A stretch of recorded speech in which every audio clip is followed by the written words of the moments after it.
Pemirsa, Hari Kesatria Pancasila yang jatuh pada tanggal 1 Oktober tidak hanya dimaknai sebagai peringatan sejarah masa lalu. Lebih dari itu, Pancasila terbukti menjadi pemersatu bangsa di tengah berbagai tantangan, termasuk di era generalisasi muda. Sejarah mencatat Pancasila menjadi benteng ideologi yang mampu menjaga persatuan bangsa, bahkan saat menghadapi ancaman perpecahan.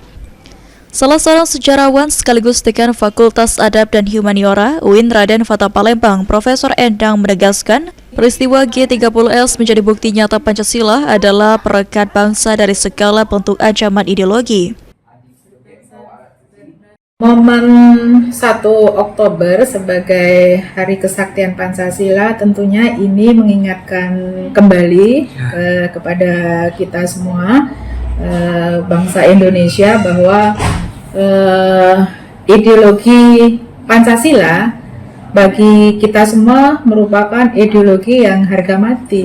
Tentunya siapapun yang akan menggantikan ideologi itu tentunya harus berhadapan dengan kita sebagai warga negara Indonesia, tentunya akan membela bagaimana mempertahankan ideologi tersebut. Pandangan serupa juga datang dari generasi muda. Salah seorang mahasiswa Dharma mengatakan nilai-nilai Pancasila masih relevan, terutama sebagai pedoman hidup di era teknologi yang terus berkembang. Tentunya tantangan setiap mengamalkan Pancasila itu ada.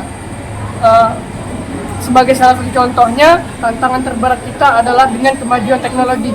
Kemajuan teknologi itu tidak disebutkan di dalam Pancasila, melainkan kita sebagai anak muda sendiri harus beradaptasi dengan kemajuan zaman itu. Oke, mungkin bagaimana Pancasila ini bisa menjadi pemersatu di tengah perbedaan pendapat atau konflik di kalangan generasi muda? Iya, bagaimana Pancasila bisa menjadi pemersatu, ialah kita harus mengamalkan daripada nilai dasar Pancasila itu kesatuan Indonesia.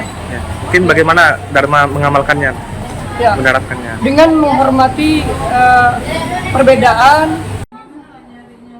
Dengan memperingati Hari Kesaktian Pancasila, nilai gotong royong, toleransi, dan patriotisme terus dijaga agar tetap menjadi identitas bangsa Indonesia. Hafidz Zainul, PAL TV.